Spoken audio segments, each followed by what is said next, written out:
Bienvenue dans la 6e vidéo de cette série sur le pré-traitement de données ou Data Preprocessing.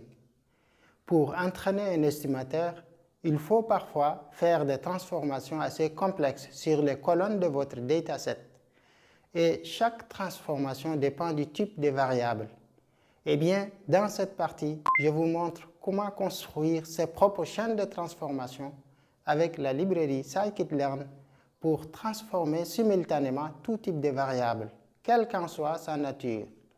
Ainsi, à la fin de cette vidéo, vous serez en mesure de traiter à la fois les variables numériques, les variables qualitatives, remplacer en même temps et de façon très simple les valeurs manquantes, normaliser ou discrétiser ou encore standardiser les variables numériques et encoder les variables qualitatives ou catégorielles. Le tout en ne manipulant qu'un seul et unique objet que j'ai nommé pipeline. Ceci vous permet de mettre toutes les chances de votre côté pour obtenir les modèles les plus performants possibles. Pour commencer, il nous faut des données. C'est l'étape numéro 1. Il faut donc soit les collecter quelque part, soit les générer aléatoirement. Après cette étape d'acquisition vient celle de préparation des données, avant de les envoyer aux algorithmes de machine learning. On va donc séparer les colonnes de notre dataset en deux groupes, un groupe composé de colonnes numériques et un autre de colonnes qualitatives, car ces deux types de variables ne peuvent pas être traités par les mêmes méthodes de transformation, appelées transformers dans scikit-learn. Ainsi, on pourrait avoir par exemple un premier groupe de colonnes numériques qu'on donne à un transformer dédié à cet effet. Il y en a plusieurs, on les verra en pratique. Ou peut-être vous les aurez déjà vus dans les vidéos précédentes. Et un second groupe pour les colonnes qualitatives qu'on donne à un transformer spécialement conçu pour traiter ce type de colonnes. Ainsi, on pourrait choisir autant de transformers que l'on souhaite avant de terminer par un estimateur. Le meilleur moyen de faire tout ceci, c'est d'encapsuler les étapes du preprocessing dans un seul et même objet afin d'automatiser plusieurs étapes du processus d'apprentissage. Dans scikit-learn, ce concept est appelé pipeline. Après ces étapes, reste plus qu'à entraîner, évaluer notre modèle et le déployer dans une application web par exemple, pour utilisation à grande échelle. Si cette vidéo vous plaît, n'hésitez pas à vous abonner à cette chaîne. Activez la cloche de notification pour ne pas rater les prochaines vidéos et mettre un pouce bleu pour soutenir la chaîne et encourager la création de nouveaux contenus. Voici l'ensemble des points qu'on va aborder dans cette vidéo. Restez donc jusqu'à la fin, il s'agit de la partie la plus importante du pré-traitement de données. Pour chacun des points énumérés, je vais donner le maximum de détails afin que tout le monde puisse maîtriser ces concepts. Quel intérêt à utiliser les pipelines? Quels sont les avantages? Comment automatiser les étapes du processus d'apprentissage? On verra surtout le pourquoi et le comment. Allez, c'est parti. Pour cette partie, nous allons continuer avec le dataset Titanic qu'on a vu dans les vidéos précédentes. Celui-ci est disponible depuis la librairie Seaborn. Comme vous le constatez, j'ai importé les données et supprimé certaines colonnes qui sont identiques à d'autres colonnes, telles que la colonne Survived qui est identique à la colonne Alive, et la colonne Passenger Class qui est identique à la colonne Class, c'est-à-dire la classe dans laquelle l'individu a pris place pour voyager, ainsi que la colonne Embarked qui est identique à la colonne Embark Town, c'est-à-dire le port ou la ville d'embarquement. On exécute donc cette cellule pour les supprimer et vérifions qu'elles ont bien été supprimées de notre dataset. À présent, on a tout ce qu'il nous faut pour commencer à préparer nos données. La fonction trainTestSplit nous permet de diviser notre dataset en données d'apprentissage et données test. Elle a pour argument la matrice de variables indépendantes, le vecteur colonne y, c'est-à-dire la variable à estimer, ensuite les proportions de découpage. Généralement, on choisit 80% pour l'entraînement et 20% pour les tests. Le paramètre random state est optionnel, vous pouvez l'ignorer si vous voulez. pour aborder le sujet principal de cette vidéo, à savoir les pipelines, il faut séparer les colonnes en deux parties, colonne numérique et colonne qualitative. Ainsi, on indique de façon explicite que les variables numériques ne peuvent prendre que deux valeurs, les entiers ou réels. Et pour les colonnes qualitatives, on considère que tout ce qui n'est pas une variable numérique est une variable qui a pour valeur une chaîne de caractères. On exécute donc cette cellule.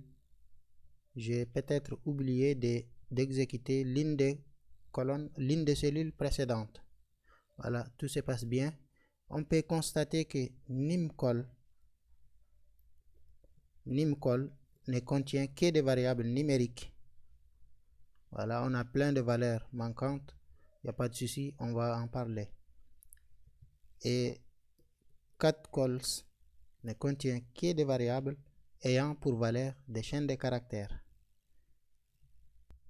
Il ne reste plus qu'à créer deux pipelines intermédiaires, un pour traiter les colonnes numériques et un autre pour traiter les colonnes qualitatives.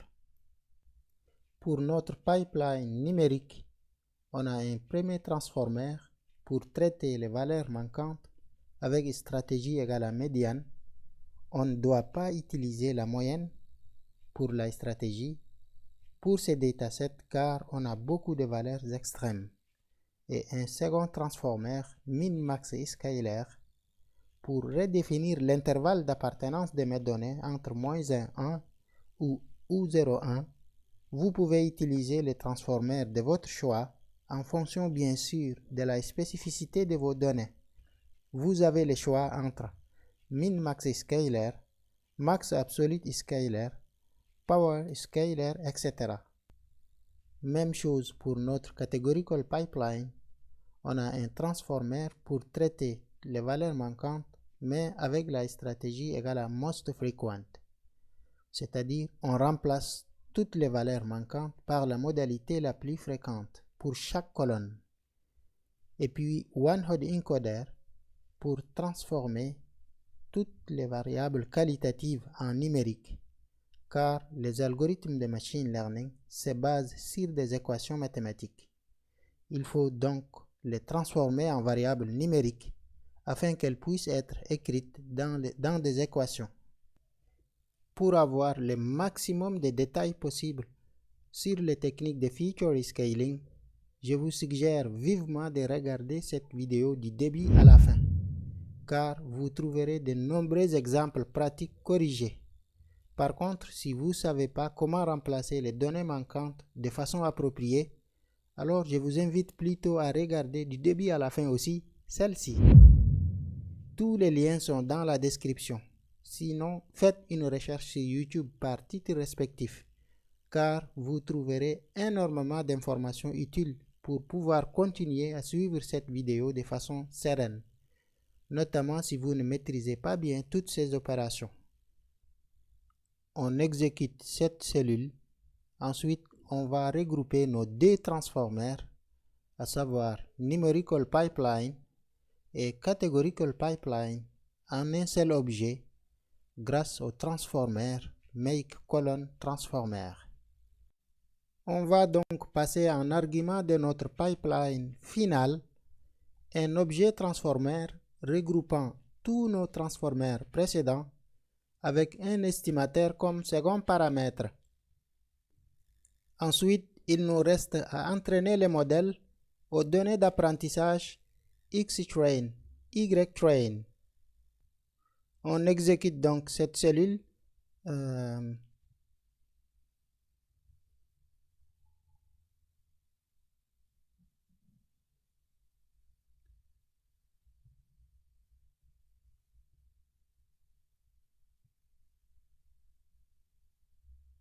Cette erreur-là vient probablement du fait que j'ai oublié de noter ici, j'ai oublié d'ajouter colonne. Donc on va ajouter point colonne ici. On exécute donc toutes les cellules jusqu'à là où on s'est arrêté. Et voilà, Comme vous pouvez le voir, tout s'est bien passé. On a entraîné les modèles sur nos données d'apprentissage X-Train, Y-Train. Et maintenant, on va pouvoir les tester sur les données du test set. On exécute donc cette cellule et on obtient un score de 80%. Si celui-ci n'est pas très joli à voir, on peut fixer le nombre de virgules grâce à la fonction round de NumPy. Alors là, il faut bien évidemment importer la fonction, la librairie NumPy. Avant de terminer, il faut savoir qu'on peut sauvegarder et loader notre modèle, ce qui facilite son insertion dans une ou dans plusieurs parties d'une application. Il faut au préalable importer les fonctions dump et load depuis le module joblib de Python que vous pouvez l'installer très facilement avec pip install joblib. Moi, j'ai choisi de le sauvegarder avec le nom modèle dans le répertoire courant. Sinon, vous pouvez indiquer ici le chemin du répertoire dans lequel vous voulez sauvegarder. J'exécute donc cette cellule et il est bien enregistré avec le nom modèle et extension joblib. À présent, on a un modèle pré-entraîné qu'on peut loader et faire les prédictions. Évidemment, vous pouvez indiquer le chemin du répertoire si vous l'avez sauvegardé en dehors du répertoire courant. On exécute donc cette cellule pour voir les résultats qui nous est retourné par la méthode predict sur notre objet modèle. Et tout s'est très bien passé.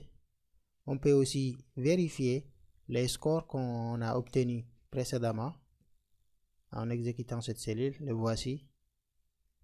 Alors, on peut améliorer ces scores en utilisant d'autres techniques qu'on verra plus tard dans une prochaine vidéo. Grâce au pipeline, on a pu combiner les étapes intermédiaires pour la transformation des données, donc les étapes du pre-processing.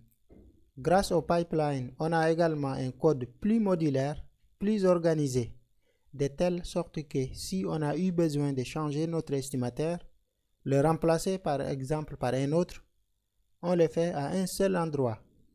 Avec le pipeline, on peut facilement effectuer une recherche par grille sur les paramètres de tous les estimateurs à la fois. On le verra ceci prochainement. Le pipeline dispose aussi d'une méthode fit comme pour les transformers. Il suffit d'appliquer la méthode fit ou fit and transform une seule fois sur les données pour ajuster toute une séquence d'estimateurs. Et le tour est joué. Si vous avez des questions, n'hésitez pas à les poser sous la vidéo. La partager aussi avec vos amis sur les réseaux sociaux et n'oubliez pas de cliquer sur le logo qui s'affiche à l'écran pour rejoindre la communauté Open Class for All. Je vous souhaite bon apprentissage et on se retrouve pour d'autres vidéos.